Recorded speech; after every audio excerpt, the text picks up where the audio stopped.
this band? I like this band. I wrote it down so I don't forget who they are. Oh, I remember. Fucking Slayer!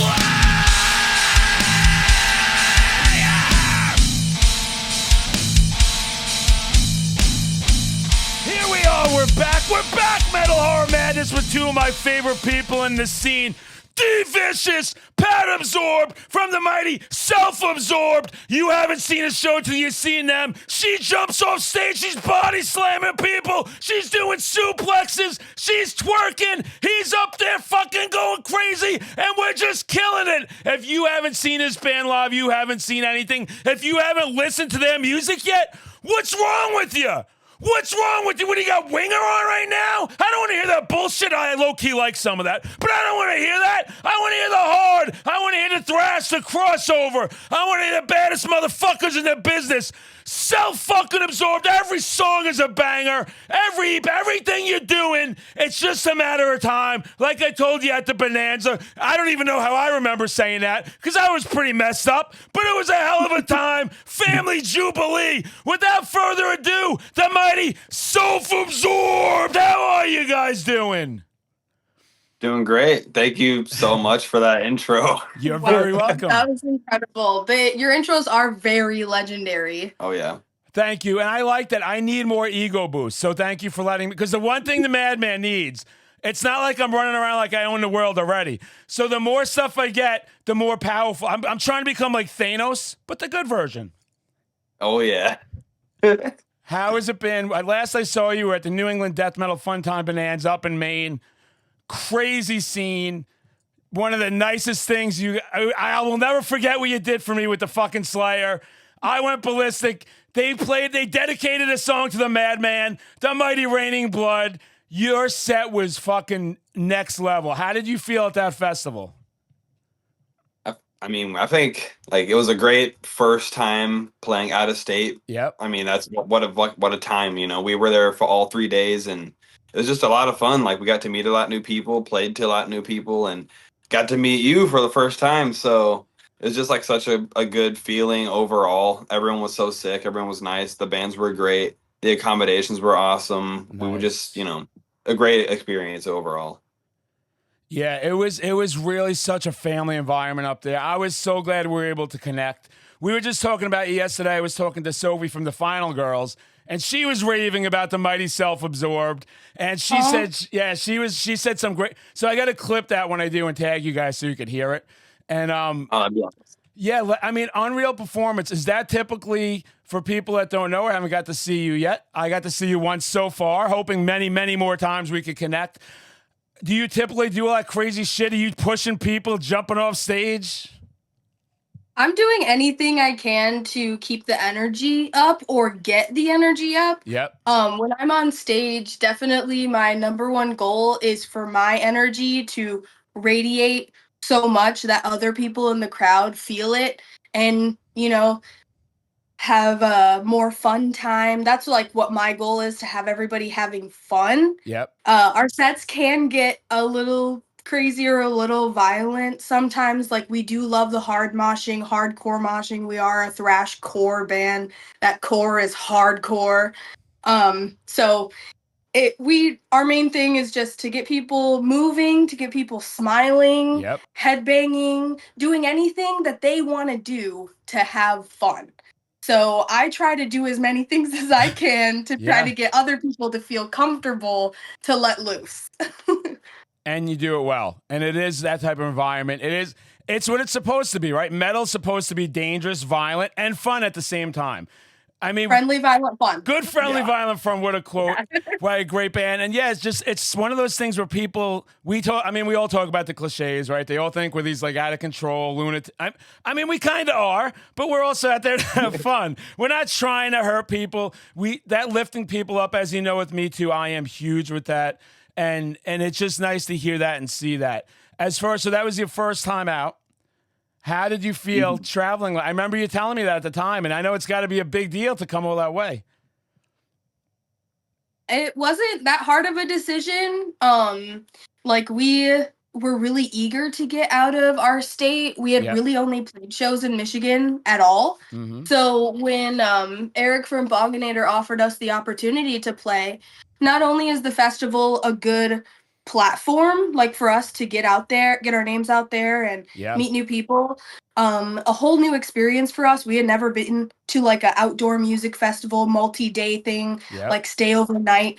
Neither of us had done that before either. And then to get to play something like that, it was just kind of like a, if we can make it happen, let's do it. So Mhm. we did. So sick. Yeah, and you both, it seemed like it was natural for you over there. You guys didn't miss a beat at all, which was so sick to see. And how do you psych yourself up to get on the stage? Because I've been watching everybody do it. I've been lucky enough where now they're starting to have me get up on stage and announce bands. So I'm seeing like everyone's pregame ritual, and I'm trying to learn etiquette backstage because I don't know what the fuck I'm doing. So I'm like trying to give everyone their space and what's going on, or when they're coming off. And I noticed for me, even I was like, even the fucking Mighty Madman kind of needed a cool down period because the adrenaline and having those people just cheer you on, and you're just like king of the fucking queen of the universe. Everything's going on. How do you handle all that craziness? I mean, it's pretty like just it's a real comfortable environment for me personally. Nice. So it honestly like I don't really get much pre-show jitters or anything. Yep. It's just like such like the environment itself, playing at a show or just being at a show. I just always have that sense of community there, so I'm just always pretty comfortable. So like before the Nice. set, I'm usually just like watching the bands, just like getting a feel for like the room like in general. So it's just really just setting yourself in the place, getting A like, feel for yeah. the room is really important because we play a lot of different types of shows. Yep. That's like a super good point. Because being thrashcore or metal and hardcore in our Michigan scene, those subgenres, I guess, Yeah. or genres are very divided. Yeah. So like there's the metal kids that go to the metal shows, and then there's the hardcore kids that go to the hardcore shows.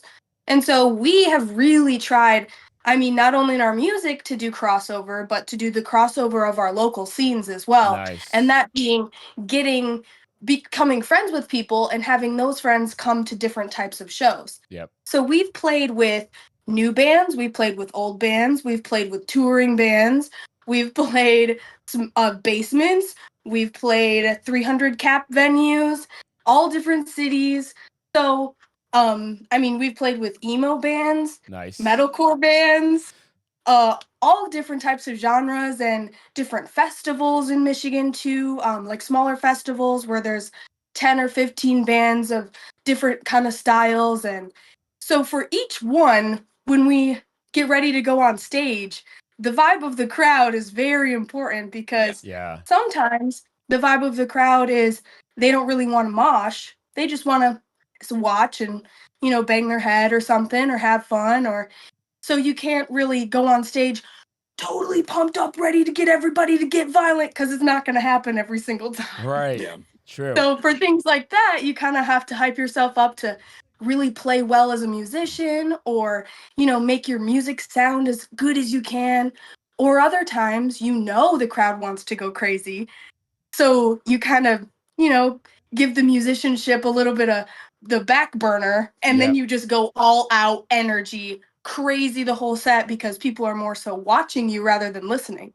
So it does kind of depend. Yeah, depending on how like your crowd control works with the type of crowd that you're playing to, it really depends. Like we're not gonna tell people who are like trying to hard mosh, to do like a push pit or whatever. It's just it Right. just doesn't come over very Yeah. well.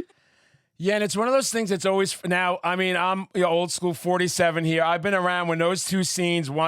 We would go to a fucking club, and I was like 17. You're like son of a bitch. It would be like deicide and downset, and you're like, why is the promoter doing 100% every fucking time? And at the time, I had all long hair, and it was all my long hair, and we got in fistfights every time for no reason either, just for the stupidest shit. And it's like, I try and preach that so much. Those two, metal and hardcore, are the same to me. It's the same fucking attitude. It's take no nonsense, take no prisoners. strong work ethics when it comes to touring and music, strong family, right? Both family, we're looking out for each other all the time. They don't understand. You can't fuck around in those scenes. We will not allow it. You cannot be grabbing people. You cannot be talking shit to the wrong people. Unfucking acceptable. So I'm glad that you're bringing that crossover back there where it's like we got to break those barriers down. And if everyone can just talk to each other and realize we're complete, it's the same fucking scene. It's the same scene, and it's been divided forever. And it has its ups and downs. Like there's times when it kind of starts coming together, and then there's times when the gatekeeping gets out of control again. And you can kind of feel that right now. Like you can feel a little bit of that going out there. And even some of the hardcore bands making it big, and they're trashing them now, saying they're too commercial. And we're all out there working hard for the art we like to make. And everyone just really needs to kind of support each other, right? Yep, that's it. For sure. If you're all in it for like the right reasons, like that's very apparent in how you display yourself as a band or just a member in the scene, you know? So like we have our own little collective in our area, like where we have friends that we've made through the scene that we see at shows all the time. So you really build a sense of community with the people who want to be there for the right reasons versus some shows we'll go to and you know you'll try to strike up a conversation and there's people who just don't want to talk and that's fine. True. That's fine. Everyone's there for their own reasons. So and it just depends on what you want out of it. So you can search for what you want out of it and oftentimes you'll find it. And that's what I feel like we have too. So it's just really cool that we can like have those different types of experiences playing to those different crowds. So good. And one of the places where I saw that merge the best in my life, and I've been to a billion shows, was we have the Metal and Hardcore Festival in Worcester, Massachusetts, okay? And we had like fucking Year of the Knife. She's up there and she's wearing a Cannibal Corpse t-shirt, and there's people doing fucking, you know, push pits, and there's mad respect for both genres. It went so perfect. I got to yell fucking Slayer 850 billion times. I couldn't walk 5 feet without people up my ass. I'm not bragging.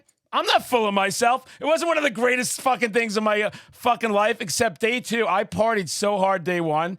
I start day 2. I walk in.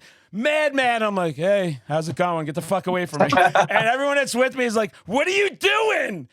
You pump everybody up. You're the fucking hype king. And I'm like, I got to go find a tall can of PBR immediately. I chugged a couple of those. I was back to life. It was like nothing fucking stopped. Nice. But that scene, I thought of you guys at that place when I'm like, self-absorbed. Like, this is such a fucking place they should be playing because it's both those scenes. It's mad respect. I finally got to meet Brat there, which was fucking awesome. And we did a fucking Slayer up in the top of the Palladium. It was just so sick.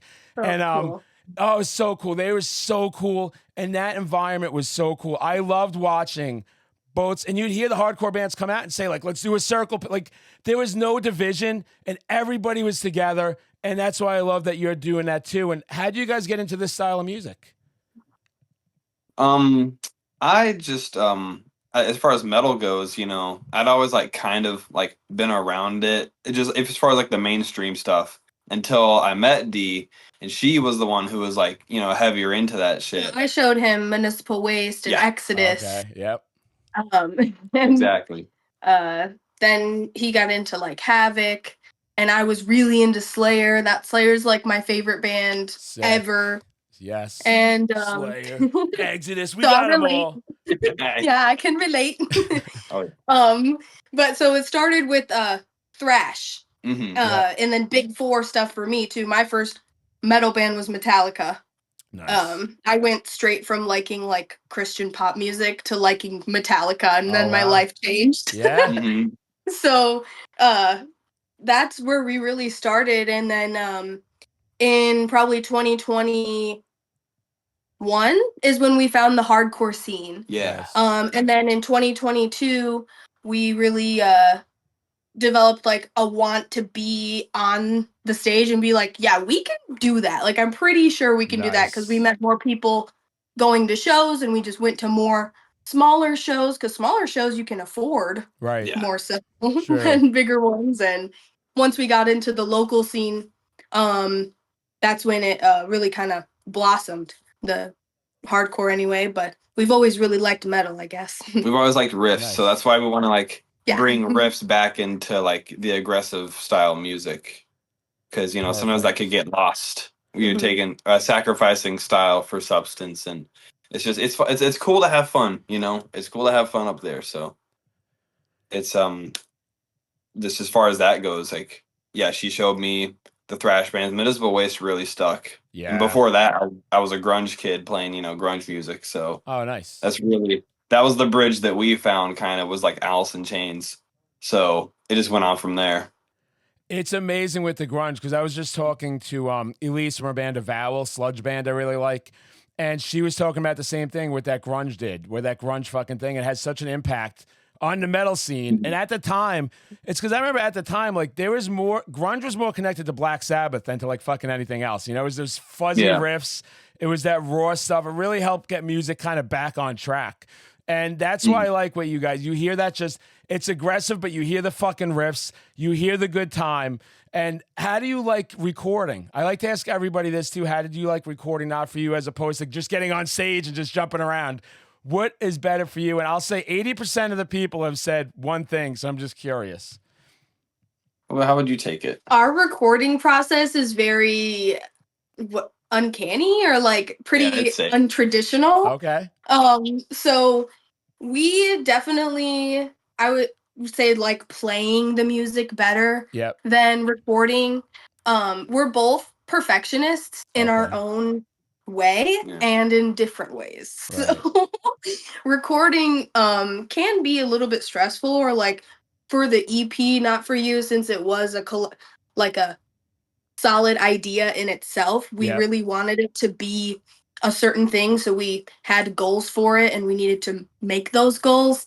And that made it a little tough, like time-wise, because really came down to the last second recording those Yeah. vocals. Yeah, Wow. we set a final date before it was finished, so Yeah. gotta Oh, meet shit. that deadline. Yeah. So, but it was kind of good because we set the date for the release. We also set the date for the release show, which was only a week later. Oh, wow. And we were still recording the vocals, like I think we finished it 4 days before it was gonna come out, and Yeah. it did come out on See? time. Nice. But we kind of have done it in pieces. So we recorded the guitars, bass, and drums at a local sound studio. Our friends, they're in a few bands, but they have a home studio. It's like they have like good equipment, and they're pretty professional about it. They went to audio engineering school and all of that, so they're very helpful. So it sounds really great because of them mostly. Nice. But like we recorded all those instruments there, and then we did the vocals in our closet in our apartment. Amazing. So we kind of just did what we could where we Yeah. could, and when you know. It really came down to that also. Yeah, we had a few vocal features on that album of our friends too, so we just had them come over when they could. Sick. And or we recorded one of our friends in our car Yeah. because he definitely doesn't he lives like an hour and a half away, and Yep. we just couldn't make it work, so we met him at a show and had him record his part in our car. That's see, and these are the stories I like bands coming up to hear, right? Because a lot of bands, and you talk to a lot of people, they're just waiting for that like tap on the shoulder, just makes it happen. Like it ain't gonna happen that way. You're gonna have to put on that fucking effort. You're gonna have to really go for it. And what's more metal or hardcore than that? We'll make space. We'll be in the closet doing this shit, right? Like those are the stories you want to hear, because as you grow more and more, those are gonna become fucking legendary stories to show. You do whatever it takes to make it happen, right? To make the dream happen. Absolutely. And we just got to keep swinging. Like whether it happens, you just keep fucking swinging. But with you guys, I really feel fucking something there. Like I really feel with that energy, with the look, with the sound, with the care. I mean, it just meeting you two just gave me a nice free patch. I was supposed to bring the fucking patch over here. I forgot it next door. I'm a madman. I can't remember everything. It's just, you like the genuine people in the scene. And then just, again, hearing that, you know, that was your first time coming out and getting on the road and doing all these things that you needed to do, and you just keep going and keep pushing forward. So you get that done, which sounds almost impossible the way you just said it, and then it comes out, and it comes out great. I think that's a banger. I think it's a great fucking EP. I think it's awesome. And I think more and more people just need to hear about Self-Absorbed. And you just hear even the growth in the songs with everything that you keep putting out and the progression. And it's just a beautiful one of a kind fucking sound, honestly, because it's just executed so perfectly to me. You can hear the metal and the core and it's all there together. And it's what the scene needs. The scene needs things like that. So when you get to that, how do you get that? Who handles, putting it on the apps, getting things released? It's all Yeah, Pat.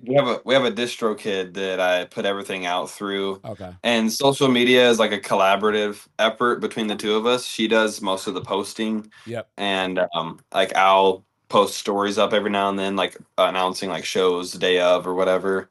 But yeah, as far as distribution goes, it's all DIY. We make Nice. pretty much all of our own merch. She's like a great like mind behind all of like the imagery, the message as well with our band.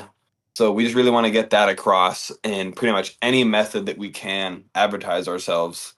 So it's just really important that people, get the right idea when they come to our show or just want to support us in any way at all. We also run a social media page for our local scene.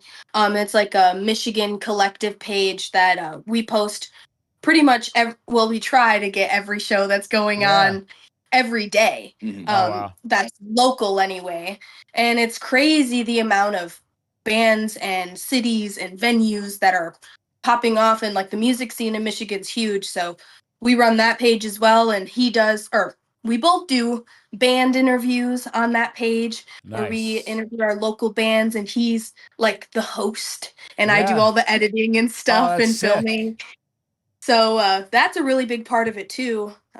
Not only our band and playing shows or our music, but we just really care about our community the most, or just like, I don't know, supporting other people as well.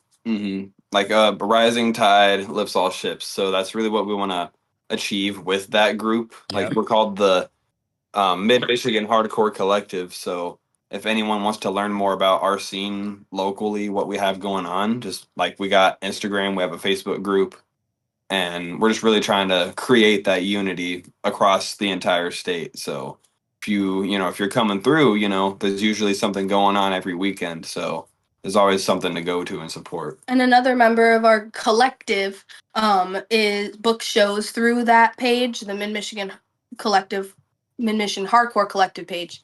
So other traveling bands or smaller bands can reach out to that page and get on a show somewhere when they're coming through. We can usually point bands in the right direction or even Nice. set up a show.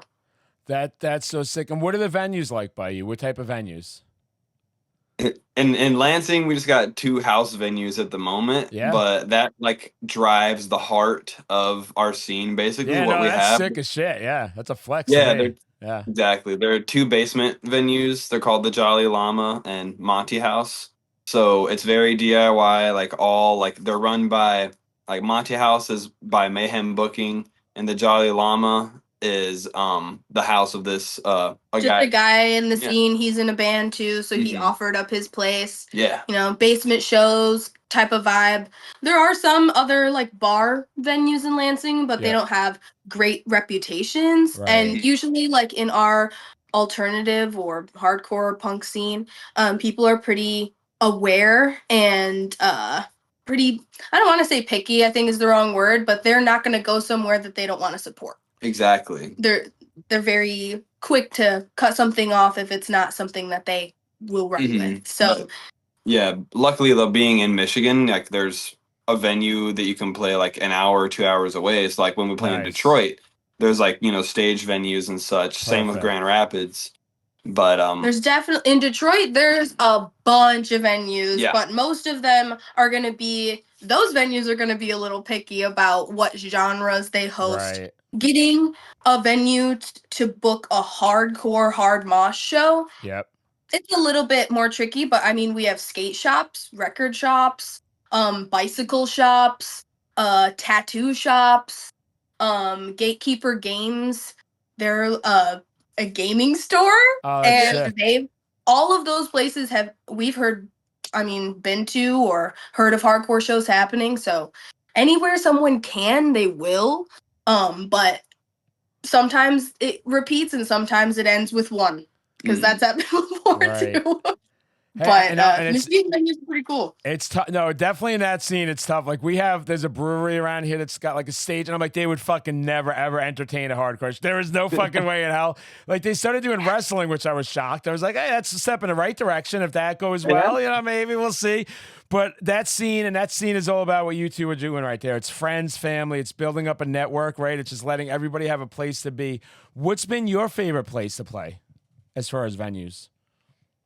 Honestly, like for me, it's like just our Lansing venues because Nice. House shows are always fun because they're always packed. Yep. And full of familiar faces. Yep, friends, homies, Yeah. comfortable. Yep. You can let loose and not really have to worry about it. So house shows are definitely like the best vibes, or like It's like a hangout, but you get to play a show. yeah, the most friendly. But in Michigan, the Sanctuary in Detroit is like top venue. Nice. They're a 300 cap bar, but their stage is really great. They have great sound people, amazing bartenders, security's awesome. They're just like one of the most legendary venues really in the Detroit area. Yeah. That's like they host everything. Big bands, small bands, everything in between. Punk shows, metal shows, hardcore shows, everything. Everything. And their owner is just really cool guy. And like I would say Sanctuary Detroit is like one of the best top spots. All types of touring bands come through there. Like we've seen Gate Creeper, like down. You saw Knock Loose there. Yeah. Oh, that's Knock Loose. I saw Knock Loose, which was the fucking like when we talk about putting different crowds together in different shows, like Knock Loose opening for Slipknot, which was fucking crazy, and it worked. Like you wouldn't. Now there was one interruption though in this Mansfield theater. There was a crazy bald man with a white beard, and he was walking around, and he started getting stalked. And my producer's laughing right now because everyone's trying to get into their suits for Knock Loose, and all of a sudden, like I'm walking, and they start screaming fucking Slayer. So you know me, top of my lungs, and people are trying to get to their seats, and I'm like surrounded. And the weirdest thing is seeing the strangers in the seats. That's what freaks me out more than because they don't know who the fuck this guy is. Like I'm comfortable with them, and they're like, you just only hear, is this guy in a band? Who is this guy? And it's like I'm causing chaos. Everybody fucking bails on me. They just start running away. And I'm like, fuck my life. And they're like, do a video, man, do this. And I get done with it. And the weirdest thing is when that whole crazy shit is done, I have to just like casually now turn into like a normal person. Casually just as everybody's looking, who the fuck is this guy? And that's always my cue to go, where do they sell beer immediately? Wherever they sell beer, I don't need to even know what kind it is. I don't care. I just need beer, and I need it now. And then I casually walk back to the seat, and I'm sitting there, and all of a sudden some fucking guy's like, my daughter wants to meet you. And I'm like, again, my ego. We have to watch my ego. Just come say hi to me. Don't put me any higher on a peg. Right. You know, it's almost like I'm self-absorbed. Maybe that's why I like you guys so much. Who knows? I mean, you got to be a little bit. You do. You really do, though, in all seriousness. Like, if you're not, they'll chew you up in this whole fucking thing, as we know. Like, you have to let them know you're here to stay. But I'm sorry to interrupt. So, Knocked Loose. What a great fucking live band, huh? I really fucking enjoyed them.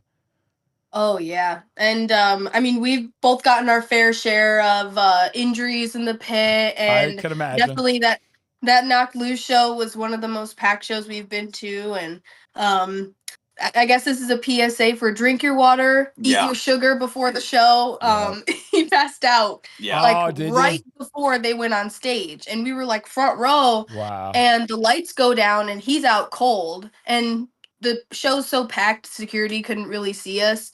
And before the band even starts, people are stage diving. Just when the lights come. Yeah, it's going crazy immediately. Oh, wow. And I'm like trying to protect him, and I didn't know what to do. And the kid standing next to me sees him passed out, and he's like, "What do we do?" Like he's so scared. Oh no! And he's like, "It's okay. Like I'll get it." So eventually, well, after maybe 10 seconds or so, he just like wakes up, and we walk to the back, and he ended up just needing some water and to cool down. It was very hot. Yeah, it's the most packed I've ever seen. Yeah, that it was venue. Very hot. One little fan that he's had to stand in front of the back too. I mean, other than that, like during Pain of Truth. Yeah. I mean, he got knocked out. I got punched in the face during Power Trip once. during Terror. I told you these two are fucking hardcore. You don't even understand. We're stage divers too. I mean, Nice. at Tied Down 2023. Yeah. You could see him all over the stage diving, Oh, especially like sick. during Drain. Like Drain's like one of the most fun Yeah. sets. I'd say like we try to like have crazy energy like Drain. It's just upbeat type. it's shit. so hard to do that. Like yeah, yeah, it is. That's the energy on that stage. I mean, unless people go up there and do it, they don't understand what that's like to sustain the whole time. And to your point, like you don't know what the audience is doing, what they're about. And then even when you're at one of the fucking, when you're just a spectator, the same thing. When you're going, like I was when I went, one of my greatest moments ever was getting to see Exodus Palladium upstairs in Massachusetts, and Gary Holt. I dropped a fucking Slayer and he like locked eyes like the Terminator. And I know he knew of me because like he'll like some of my stuff sometimes, but like to have him actually fucking do it. And he's like got the smirk on, and it's Exodus and the whole fucking place. Like you can't even, all you're hearing is like a million fucking Slayers. We're like out of fucking control. And it happened to me too at the other festival during Machine Head. And I'm laughing sometimes going like, people must be like, who is this douchebag? Like Slayer's not fucking playing. He's got Slayer chants. But that Exodus one, like the stage diving. So what I was going to say is keeping the energy even in the crowd was fucking crazy because it was like Dead Heat played before them. Like it was Candy was there. It was fucking crazy shit. And I'm going and I'm like, I bully my way to the front row. Like when I knew he was going to play Rain and Blood. And they had people in my comments like, you were like a lion after gazelles. You were just like fucking swarming, like throwing people. And I like my glasses were getting fucking bent and people are going back and forth. Like it was chaos just to get up there. And then I'm so fucking hyped and I'm hyped. And they're stage diving and crowd surfing and we're just moving people. But this is like hours now. Now it's like 7 songs into Exodus and I'm like, I'm going to drop you. I'm out of energy. It's fucking at some over. point, you just have to do one of these. Yeah, that's what it was like. Let them step on your head. Let Do them what they step on got. your back. Yeah, like guys, that's all I can give you at this point. And it was the craziest shit. But it's funny when you watch with the intensity, people like us, right? It's you start getting exhausted eventually. Yeah, but it's like you got to be built for it, you know. Like it's just like a seasoned thing, like just like how you got to build your neck muscles from headbanging all the time. Like I learned that the hard way. Yeah, exactly. Just being in the front. The hangover's so real. Yeah, so real. Exactly. The neck's just like you're like basically in a brace, but you're just like I'll be fine. I know what happened to me. It's so true. Yeah, so like really with bands like that, with Exodus or like, you know, Dead Heat, Candy, like we were at that show too in Michigan. They had to downsize the venue. Yeah, they had moved it upstairs to the smaller stage, no barricade. It's our first time that's seeing what we had too. No barricade with Exodus. Is that fucking insane? That's crazy. Yeah. We were like, we have to stage dive. That's a fucking must, right? That is like, I will tell you the funniest thing for me was like the followers that are like over my head, like trying to get me to high five and shit. And then they come back and forth. To me before. So you get it, right? You're like looking up. It's the craziest shit. Yeah, a couple times. It happened to me at 2 different shows. At the Exodus show was one time, but both times I'm crowd surfing. Yep. Or I jump off the stage and somebody below me who's holding me up is like, "Are you from Self-Absorbed?" It's so crazy, right? Oh, I'm so glad we're talking about this. Mid-stage, like crowd surf. Yeah. It's so fucking crazy. Yeah, me was the opposite. Was they were above me, and they're like madman, and then like they knew it was me, so they'd keep fucking jumping on just to go over me, and I'm like, guys, this is ours here. I'm half in the fucking bag right now. Like we gotta hold on for a second. It's off season too, like you said. It's not our spring summer season. This is a fucking December show. Not keeping my proper etiquette ready for this shit and training myself. So it's just like funny, but it is the funniest thing when something like that, and to them, and that's one of the reasons I do love doing this and entertaining people. And it sounds like you guys do too, is just that like, isn't that the coolest thing when they recognize you there and like you have this impact on somebody? They're not just saying like, is that you just for the fuck of it? It's because you've done something to kind of change their life or inspire them. And it's awesome. And that's why I love all the messages that you're giving, you know? Thank you. Yeah, I totally agree. It is really cool to meet someone when they're like I don't know, when they recognize you because they've listened to your music or they've seen, like, I've met people at other shows that they're like, I've seen your band before. And I'm like, really? Like, That's okay. sick. So, like, that, I think that's a cool moment. Or we're always handing out flyers at other shows. So, anytime someone comes up to us, we're always giving them something, a sticker or a flyer. Nice. So, like, that's how we started. I mean, just being in the scene at all is just talking to people Yep. at shows, going to shows, all different types of shows, and I don't know, just really immersing ourselves in it. But I personally have a little bit of a hard time with the attention. I mean, if there was ever a swarm around me like you're describing, I would be like, I don't know. I don't know what I would do. I've It's a lot. gone, like, we went to Wrecking Ball Metal Madness in Dallas. Yeah. Yeah. A couple of years ago, and people were recognizing me there from TikTok. Yeah. And that was the first time I had ever been like that far and had Yep. people be like, I know you from TikTok. So that was pretty cool. That felt good because they were Yeah. like, a few and far between. But I just don't know how I would feel about a group of people around me. It's gonna happen to you, so don't worry. It's going. You're heading in that direction. Trust me. So get fucking ready. And what happens, like, people would know with me, like, when I was younger, I had the worst fucking anxiety. Like, I couldn't order a pizza on the phone. Like, I had social anxiety like no one's ever fucking seen. College, like, I fucking dropped out of high school, got my GED, then went to college. Like, I always did everything the hardest way possible. I was always getting in fucking trouble, big surprise. And I worked on that over the years. And like when I started getting out and going to the Bonanza, and Eric too, like one of the other things you said about just kind of networking, going in and do things. That's why I love Eric from Bonginator. He'll tell bands all the time, right? Maybe just pick up the phone or message that band you think won't give you time of day. Or even like, I know it, like with me sometimes when people will say, can you promote or do something? It's like, you guys know me. Like, I'll do whatever whatever I can do to help the scene, right? That's what I'm all about. And the recognizing, I went from like, it's so crazy the last 6-7 months, because it went from like I'd go somewhere and I had this all started where I was at the Mohegan Sun Casino seeing Megadeth and Biohazard, and I was sitting in first I was having dinner at the Hard Rock fucking restaurant, and I see these people walking around in circles and they keep staring at me, and I'm like, is it because I'm just dressed like so fucking metal? I don't know what's going on. And I'm like halfway into my steak and they're like, are you the madman? And I was like, and that geeked me. Like, I was like, what the fuck? This is weird. And I was like, Cool. oh, dude, it's so cool. Then I was like, what a nice one-off. And then I went into the show and like this Biohazard already started. So like I was able to just go right in, and I come out to the concessions and all of a sudden it's like, are you him? Like, I love when they say, are you him? Because my knee-jerk reaction is to yell Thrash or fucking Slayer at the top of my lungs. But like, I had a kid, he bum rushed security to come get a picture with me in my section, like he wasn't allowed in. So that's where it started and like trickled in and like these little things. And then it's gotten to like, especially in my local area, like it is fucking crazy. And people I go out with usually aren't comfortable with it, because I get it, because they just see it's like these strangers around me, right?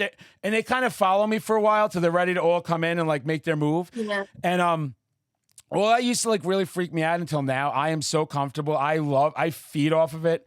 And like I said, getting on stage and like interacting with them, and even I was just over at a show and they're yelling to the band fucking Slayer, and the band stops and I scream it from the top of my lungs in the venue, and then the band's like talking to me, and it's just like I've gotten myself. You just like get comfortable, but the weirdest ones for me are when I now expect it. If I'm going to a metal show, it's gonna happen, and I'll talk to everybody. I take all the time in the world. I appreciate every single one of them. I wouldn't have anything without them. So it's like I love that. But the ones that geek me out is like I was in a Walmart. And some kid comes up to me and he's like, you Metal Horror Madman? And it's like the weird, right? Because now we're out of our environment. And then the other one that happened, the greatest one that ever happened, I'm going to McDonald's. I went to number fucking 6. I like McDonald's, everybody calm down. So I'm at McDonald's and they're on the headset, and it's like, I order my thing, I get to the first window to pay, and they're like, oh my God. They take the headset, just fucking wailing on the floor. So I'm sitting there going like, oh, I'm thinking like, I was 17 acting like a dick. Look, I worked at Little Caesars Pizza. They must just be like fucking around. I'm not even thinking it has anything to do with me. So like I go to the second window and they're all just like whispering and looking.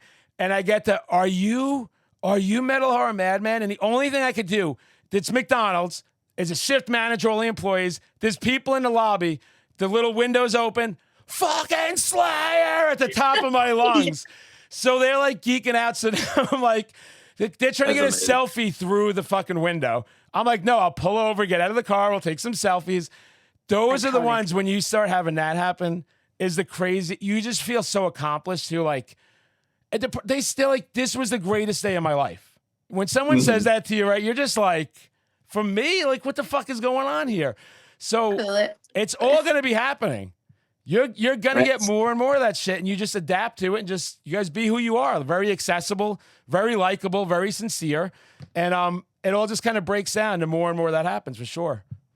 Yeah, but the last thing you want to be is unapproachable. So like that's really something that we like advocate for with our band and our scene. Is like we encourage people to talk to people, to make friends, you know, talk to someone you haven't met before.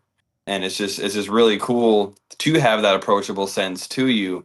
To where people can feel like they can, you know, compliment you or like strap up a conversation. Because like, you know, at the end of the day, you're all there for the same reason. But, you know, it's just, especially when you're like, you know, in any random place in general, it's just, you want to keep that persona about yourself. So, well, like a lot of people will say, just be nice, just be a nice person. And it's like, yeah, you can be nice, but like no one, like homie's not gonna know standing across the room looking at you that you're nice. But if you're welcoming and you're friendly, way of saying it. Yes. Yep. Then that's what really matters, or that's what can really make a difference. Because I'm sure there's a lot of people that are nice that I didn't really get good vibes from. But I mean, how are you supposed to know somebody based on your first interaction?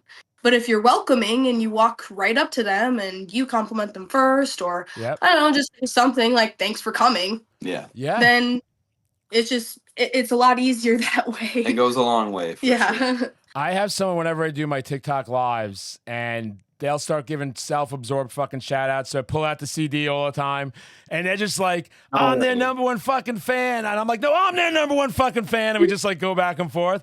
And it's so cool. And that made me so fucking happy. And I should have messaged you about it, but that just came to mind now.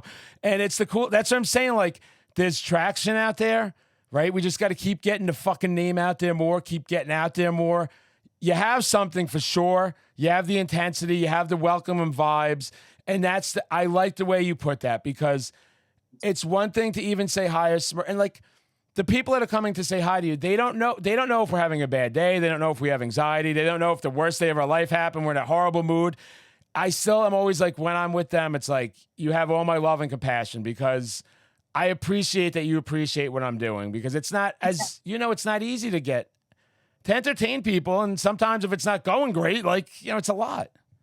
Oh yeah. I mean, like I said earlier about judging the vibe of each show and doing different call outs based on what people are kind of feeling. I've get twerked at every single show we've played. Has that always been the vibe? Right. I don't know, but I did it. And that was one of those things where I really don't feel afraid. I don't feel threatened. And it only makes me feel more confident and more unique and really powerful on stage. I do it during a couple songs specifically.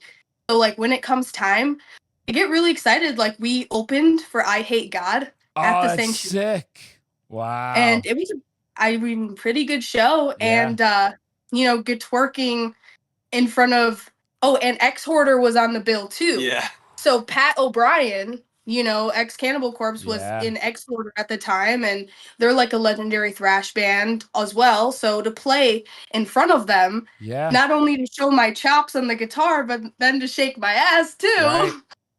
It just, I don't know. It felt really cool to just be like, this is me, and I'm just gonna do what I do. Just be genuine. It's so true. Yeah, Slaughter in the Vatican, by the way, by Exhort is like one of my favorite fucking albums ever. I have it on vinyl. That's a fucking iconic band. But yeah, like look at your twerking. My videos get inspired by that. I put on my Brat shorts. I fucking bend over and I go for it. And I haven't done that on stage yet. But you know, I'm getting ready. I'm getting ready to do something really fucking stupid like that, because to your point, as long as I'm having fun, That's all. Oh, you know what? I'm fucking psyched. I got the frog mallet, little fucking Pringles guy from like their limited Yes. edition release. So That like, is so oh, cool. the Froginator tour. I'm gonna go see it in a couple of weeks, and Sean's like, I need a madman to announce a frog on stage, and I'm like, fucking yeah. And it's like I keep honing in on sharper and sharper my hypeness up there. I have so much shit planned. I can't fucking wait. But what I was saying is the twerking. You got to get the frog mallet booty shorts. Yes. I know. If he has them there, I better buy them right then and fucking there. And be like, we got to throw these on. Oh, you're going to fucking watch that. You're going to record that shit extra close up. We're going to sell the video. It's going to be the Metal Moms. The Metal Moms alone. I have to yell at my friends over here. But yeah, it's going to be really like it helped. Watching that confidence is when like I started doing it. And then you get to that confident level where I don't care anymore if people like it or not. At one point I did. Like the first time I did it, I remember being like, what the fuck are you doing? That is fucking crazy. You're ruining your brand. Like you're supposed to be this aggressive, crazy fucking guy. And then like, as you know with me, like I like leaning into the fun, the comedy part of it because I think I clearly live metal my whole life. It's all I love it like nothing else. But at the same time, I know how absurd it all fucking is. Like, it's just, we're at these shows fucking beating each other up and jumping off stages and screaming and singing all these things. And it's like, you got to keep that humbleness and that sense of humor. And I am so glad you're like that with that because it inspired me now. It's one of my favorite things out of nowhere. And the video's going fine. And I just bend over, the fucking shorts are riding up my ass. I'm like, I did it again. Another masterpiece. So I'm glad you're at that level. Yeah, I mean, my very first Gitchwork video ever, that was the one, it made my account go viral. Like, I got, like, 50,000 followers just off of that one video. Yep. And in hindsight, I looked at it, watched it, and I'm like, it's not very good.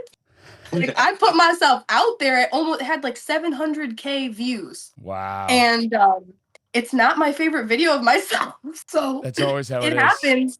Like, you put yourself out there and you just have to be confident that you're being yourself and putting, what your best image forward of that you want to be represented as. So even though it maybe wasn't my most flattering angle or like my guitar was out of tune, it was still what I wanted to put out there. So, I was happy with that. That's why that's one of the things, because I know exactly what you're talking about. When I'm like, when I do my perfect, when I'm really fucking trying and my angle and everything, and that thing gets whatever the average views, you're like, and then when you're just doing this other thing and it just fucking blows up. But a lot of it too, as artists, it's like creators, we kind of over criticize ourselves. Like we're really fucking critical. I've had some interviews where it's like, calm down. Like but I've done it. Like people would never think I do that, right? They see me out there. This guy's fucking overconfident. He's fucking jumping around. He's a fucking lunatic. No, I still will go after I'm done and be like, what could I have done better? I could have fucking done this. I could have fucking. Now at the same time, just like you two, I'm gonna get right back on stage tomorrow. I don't give a shit. Like I'm still moving forward. But like, two things. How do you deal? Like that took me a while.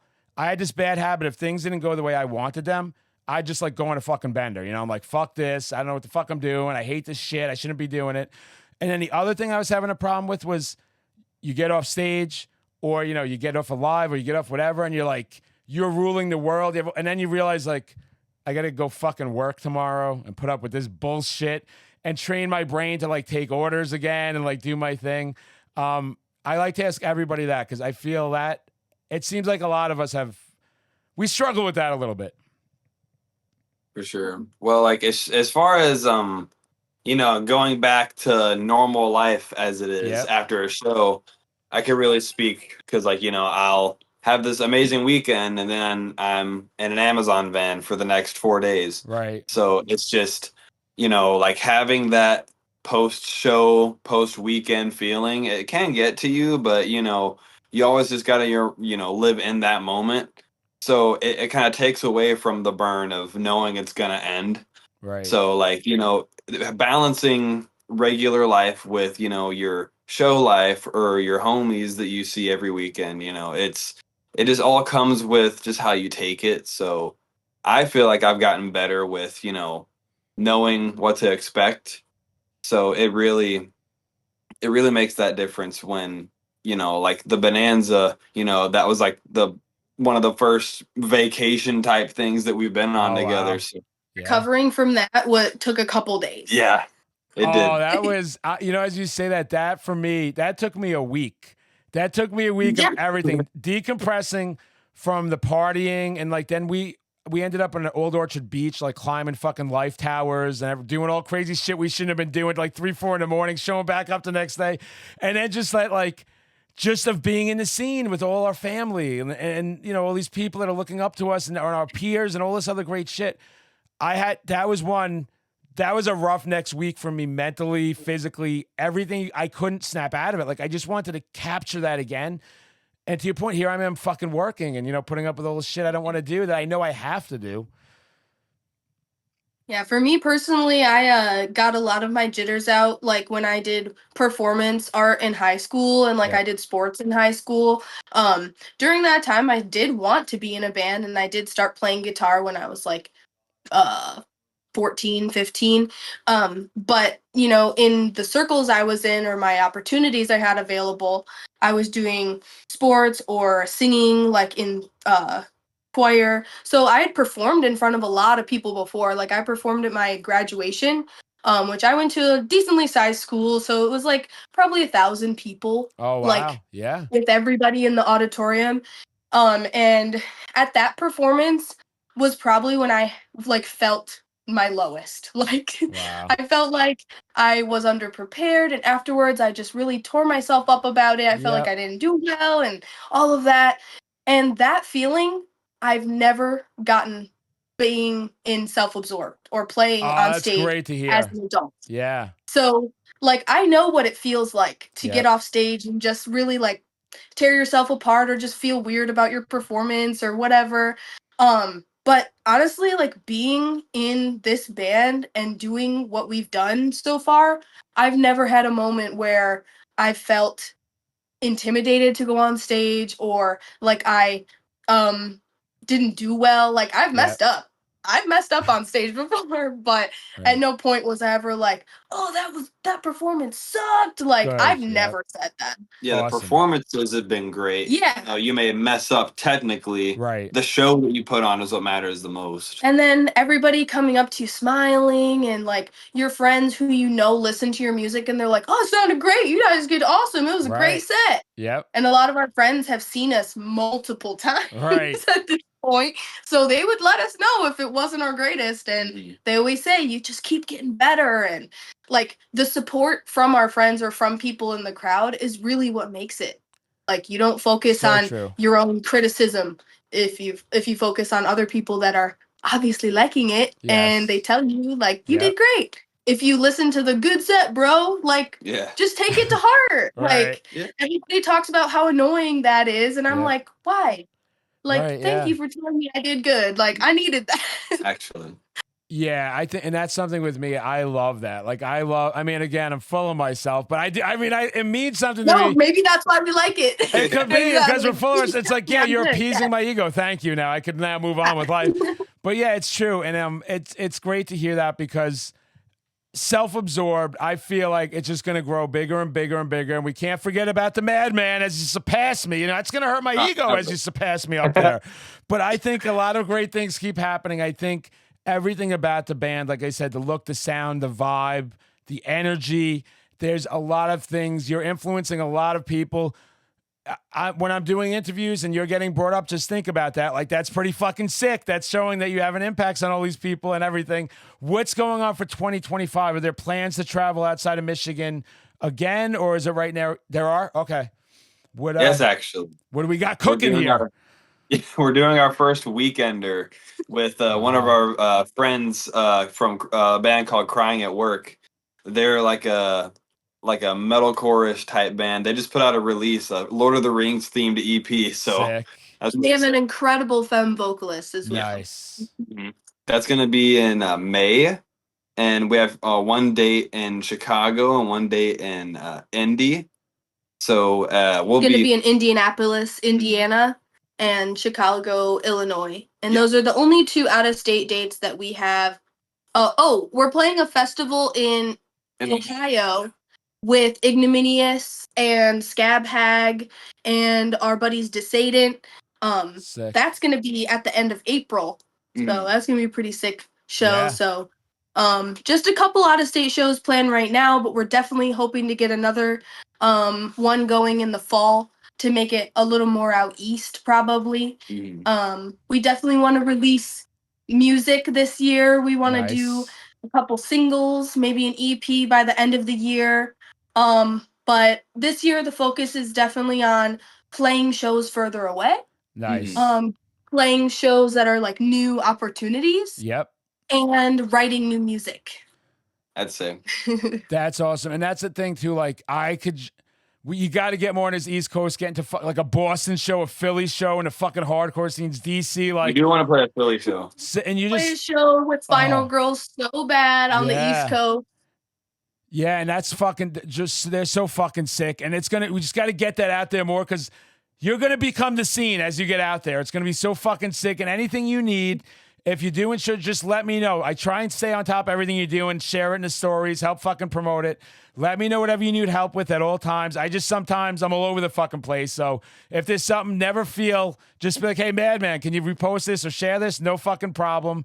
We'll keep getting that exposure out there. And yeah, you and the Final Girls, like fucking, that would be so fucking sick at a fucking place. And I know they're trying to get out more and more. And Sophie and our other band, Torn Open, is coming to Connecticut. Yep. So she asked me to come there and announce them on stage. And I'm like, I guess I got to do it. I guess I need the attention. So that's going to be fucking sick. That's why you need to get over there specifically so we can have our life goal fulfilled of you introducing us. Hey, we'll make some viral fucking moments. Maybe the three of us, we could have a twerk off on stage. Who knows where this thing could go? Who knows? Really? Twerk off. I never thought about that. It's been so fucking great seeing you two again. I love so much love over here. I loved meeting you. I loved you just gave me that warming feeling. I love the support you've given me over the years. I really do. I love everything about you two. Much love, much success this year. I'm feeling it. With the more we get out there and whatever I can do to help at all times, you just fucking reach out and I'm right there for you, okay? Aw, you the coolest. We feel the same about you. We love you, dude. I mean, the support you give your scene and the entire scene across, your social media platforms, you're lifting so many people up and it's extremely inspirational. And your energy and your positivity and inclusivity is just everything we're about to. So same to you. If you ever need anything shared, we definitely aren't on your level yet, but it's coming. We always got your back, and we'll definitely be making it out to the East Coast soon, and we will let you know, and we'll definitely be in touch. Oh, I'll be there, and I'll be announcing you, so don't worry. I will not let you down, no matter what I'm doing. I'm fucking coming to Self-Absorbed. So I want everybody out there, get the fuck out, get off your asses, go see Self-Absorbed, listen to it on all the fucking platforms, and support these two fucking legends, icons in the making right here, big fucking things. If you don't like Self-Absorbed, fuck you! That's my response to you. It's not for you. Yeah, if you don't like it, it's not for you. If you don't like love and metal, fuck off. All seriousness, much love.